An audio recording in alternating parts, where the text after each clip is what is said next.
the 1950s Science Fiction Podcast, Season 2, Episode 2, Atomic War, Civil Defense, and Fallout Shelters. Well, how did you like that simulated atomic blast? Neat, huh? Did you know that for as little as $3, you could see and hear an atomic test conducted at a Nevada test site during the 50s? Well, it was common until the Test Ban Treaty put a stop to it. But testing is not what I'll be discussing in this episode of the show. Anyway, welcome back to my podcast. This time I'll be looking at the fear of atomic war and its implications. The belief that civilians could survive an atomic attack via fallout shelters and a good civil defense plan. I had come across two videos from a Twitter follower on his YouTube channel. I watched both of them after he posted it on his blog. The first program was called Atomic Attack and was broadcasted live on TV in 1954 on ABC. The show dealt with a suburban housewife and her two children living during the aftermath. The second was a CBS documentary on how the city of Portland would evacuate the population in case of atomic strike. These two programs assume atomic attack is survivable and tries to convince the audience. After the US and the Soviet Union tested and stockpiled atomic weapons during the Cold War, fears loomed that atomic war would come to pass. Therefore, to keep the public morale up, the government created a program of civil defense.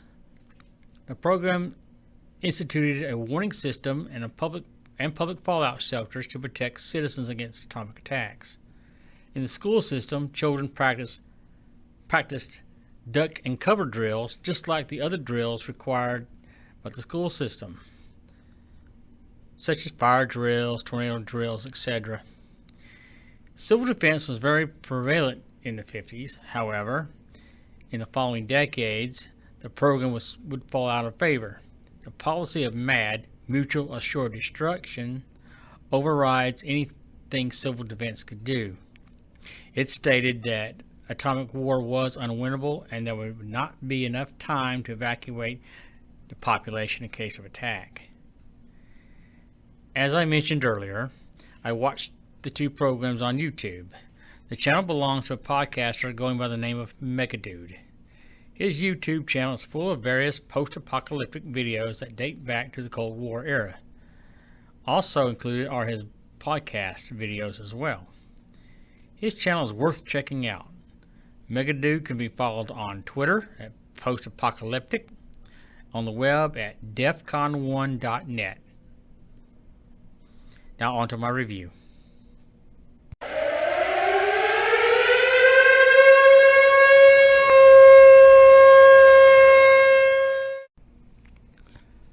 Motorola Television Hour, Atomic Attack.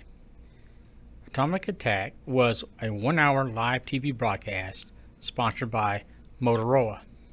At the time, Motorola was manufacturing television sets for the emerging TV industry and thus advertising its product. It was not uncommon for some programs sponsored by one product at the time. The Motorola Television Hour was an anthology series that ran from November 1953 to June of 1954. The show aired every 2 weeks on ABC Network, while alternating with other series. The genre of episodes varied. Writers such as Ross Serling and Neil Simon wrote for the series. The show starts in a quiet suburban neighborhood and in a home where a family of 4 sits down together for breakfast. It's 8 a.m. and the father is about to leave for work in New York City. His home is 50 miles from ground zero, and no one knows what's about to happen and how it will change their lives in the next few days. Atomic Attack stars Phyllis Thaxter, Robert Keith, and Walter Matthau. The teleplay is based on the novel Shadows on the Hearth by Judith Merril, published by Doubleday in 1950. The book was her first novel, which started as a short story, but she expanded the writing further than intended.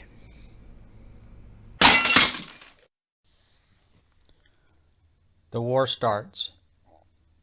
The father leaves for work and the children go to school. While the mother is working at home, she is a housewife with no career. She hears an explosion in the distance accompanied by glass shattering. She turns on the radio and the Conrad warning system is broadcasting. Conrad is informing the population to seek shelter from atomic attack. The mother then tries to telephone and call her husband. But there's no answer. She is scared and frantic at this point. She is uncertain if he is dead or alive. Conrad radio announcer announces that New York City was hit by an H-bomb. The announcer warns everyone to stay inside and not to go out.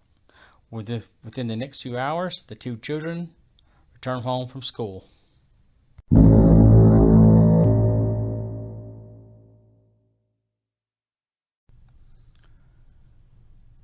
Fallout, Civil Defense, and the Science Teacher.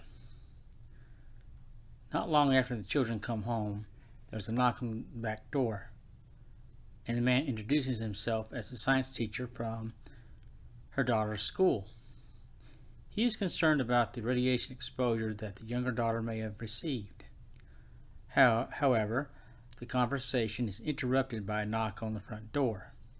At the front door is the local block warden for the Civil Defense Agency. He gives the mother written instructions on what the Civil Defense requires them to do. There's an interesting situation. The block warden was a gas station attendant who pumped gas for the family car.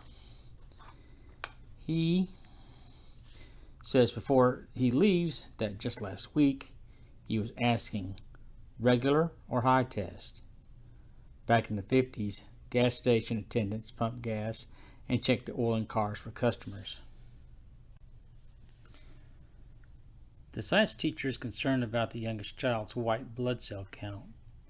He fears she's exposed to a lethal dose of fallout and may need medical attention soon. The mom asks the block captain to help, and he sends a doctor to have everyone checked out except for the science teacher, who hides in the basement. The teacher says he doesn't want to be seen due to personal reasons, and he is not feeling the effects of radiation sickness. After the doctor examines everyone, he finds all the persons are healthy. The science teacher stays on as a guest in the family's home, not revealing why he's not willing to come forward yet.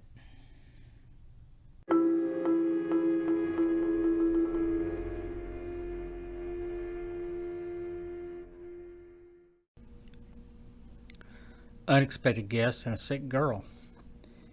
It's day 2, and the mother has fought off an attack from looters with the help of the science teacher. She still has no information on the fate of her husband. There are radio reports on how the unaffected areas are in good order due to the efforts of civil defense. The announcer also informs how the war against the enemy is progressing.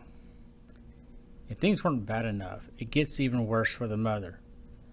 By an order of the civil defense, the mother must accommodate 4 strangers in her home for an unknown period. The strangers consist of 2 women, 1 man, and a girl. Each person has their own share of problems. The 2 that stand out the most are the one woman who knows she's lost her husband and the other who believes she was contaminated. However, the one man in the group tries to be helpful to the mother.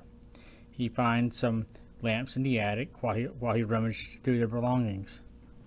The 2 female members, one has a child that constantly lays in bed and neglects her daughter, while the other stays intoxicated most of the time.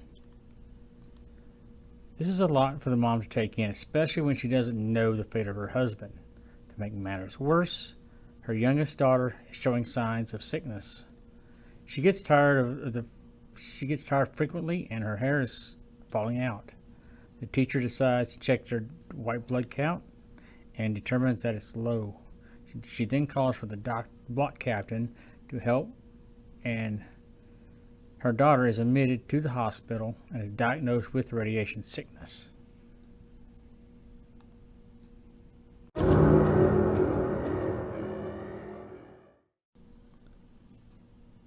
The war continues. As the war progresses, it is reported on the radio that U.S. forces are in the enemy's homeland. The U.S. has responded in kind with a counteroffensive. It seems like the war is going in the U.S.'s favor. So says the constant radio reports. In the program, the announcer states the enemy, but I'm sure the audience knows who the enemy really is. The enemy is the former Soviet Union, the only country capable of using atomic weapons against the U.S. It was mentioned early in the show that a foreign nation had launched a missile from a submarine. The Soviet Union had already test-fired such a weapon. While they are listening to the reports in the living room, the mother gets a phone call. On the other line is the Civil Defense Authority. The news she gets is not good. The call was confirmation of her husband's death. She goes into shock and grief after learning of her husband's death. The two female house guests who had been bickering with the mom during their stay offer to comfort her. The mom manages to recover quickly and stays on task. Hello, Edward German here. I wanted to take a few moments to talk to you about Anchor FM. I am a first-time podcaster and needed resources to get started. I found this through Anchor FM. Anchor provides a platform to use and will distribute your podcast for free. Not only will it appear on Anchor, but also on other platforms as well, such as Spotify, Apple Podcasts, and many others. It is easy to get started. All you need to do is to download the Anchor app to your computer, smartphone, or tablet. Then get started creating your podcast on Anchor. You can record your podcast right from your computer or smartphone using the app. No other equipment is required. Just use what you already have. Also, you have creator tools that will allow you to edit, add music, and effects to your podcast, all for free. One of the best things about Anchor, aside from being free, is you can make money from podcasting on Anchor with no minimum listenership at all. Everything you need happens right here in one place at anchorf.fm. So go ahead and download the free Anchor app or go to Anchor FM and get started. The end is near and things do get better. Even though the mother has the confirmation of her husband's death, things are starting to improve.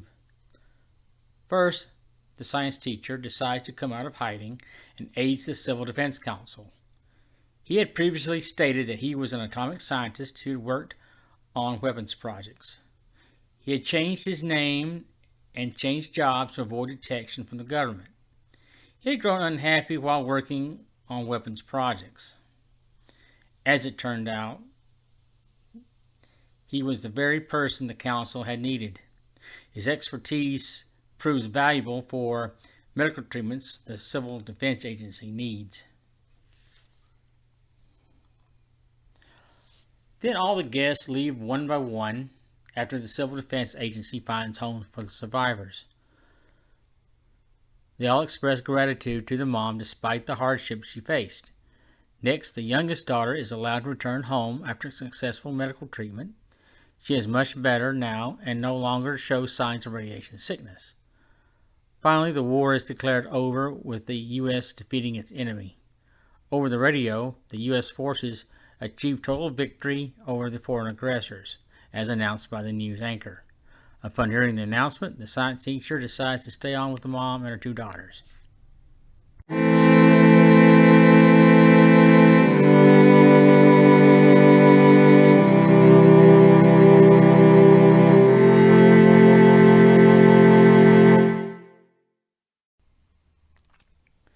My thoughts.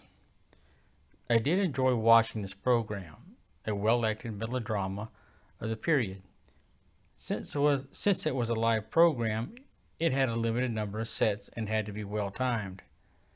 The live studio consisted of the family household and a hallway at the hospital. The events in the family household were between the living room and kitchen to the bedroom. There were a few scenes in the back porch and in the basement where the science teacher hid.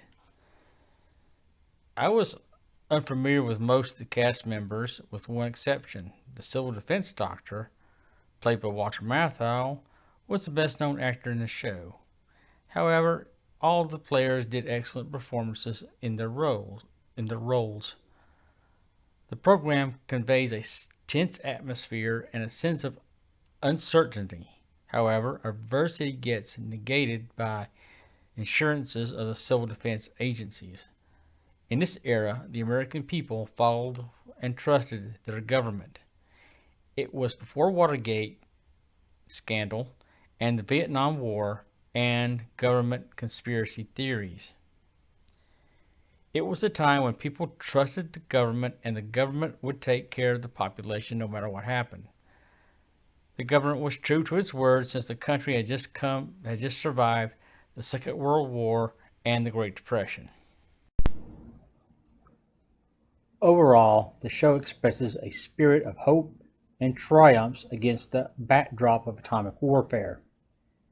Despite the widespread destruction in other parts of the country, survival is still possible.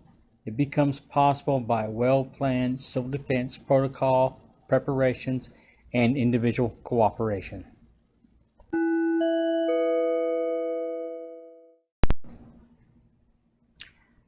A Day Called X. Now on to the next TV program on civil defense. A Day Called X is a news documentary that uses reenactments with real people. The scenario is fictional, however, the setting is genuine. CBS News created the program in 1957 and aired it in December of that year. There are no actors cast in the program except for the narrator, Glenn Ford. The runtime of the show is 30 minutes. The program begins with an audible air raid siren in the background while two men get out of a car and head straight for a white-colored building. They both enter through a guarded doorway and walk into the operations center. The lead person, Portland Mayor Terry Schuck, is informed that enemy bombers are on the way. He announces that the attack is imminent within the next 3 hours. Then the narrator, actor Glenn Ford, continues with the dialogue.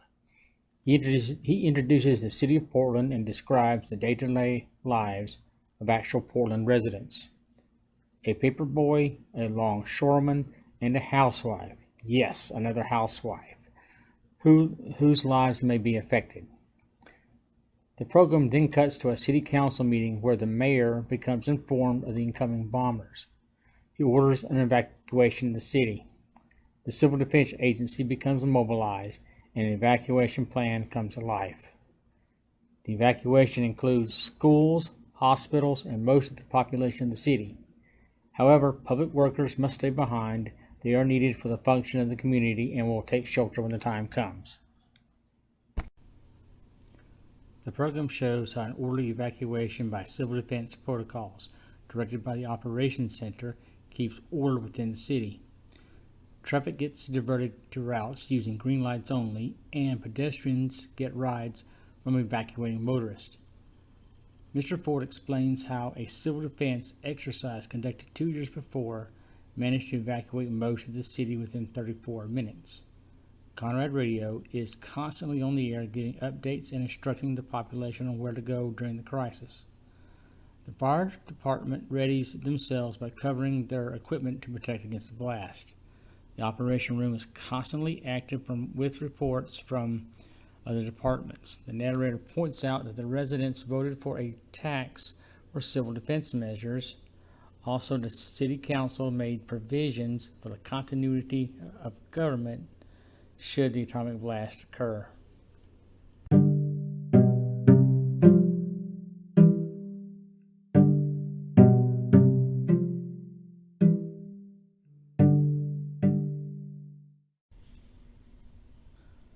The documentary ends with nothing happening. At 1:30 local time, the enemy bombers are supposed to be over the city, but no atomic explosion occurs. Instead, the producers invite the viewer to imagine what would happen next. A Day Called X was a well-written and realistic story speculating what could happen.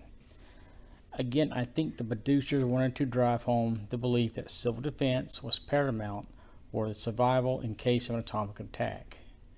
Throughout the program, it showed how Portland prepared for the event, down to every possible detail. To me, the evacuation resembled an egress from a hurricane or storm. One of the things I saw in the presentation I found to be interesting. Portland and Hiroshima were compared to be equal in size. Also, during a school evacuation, the camera focused on a young girl of East Asian ethnicity, possibly Japanese.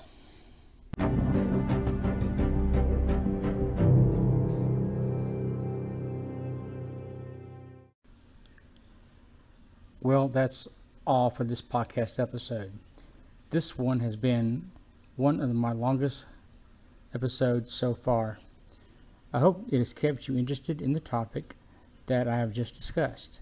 If you're interested in watching both programs, I will have the YouTube video embedded on my Vocal Media page that accompanies the podcast. I would really love listener feedback. Please feel free to post comments, messages on social media, or leave me a voice message via the Anchor app on your smartphone or tablet. Also check out my Vocal Media page that accompanies the podcast. It will have extras such as photos, YouTube videos, and links to other sites. Thanks for listening. I hope to be back soon as possible with another episode of my series.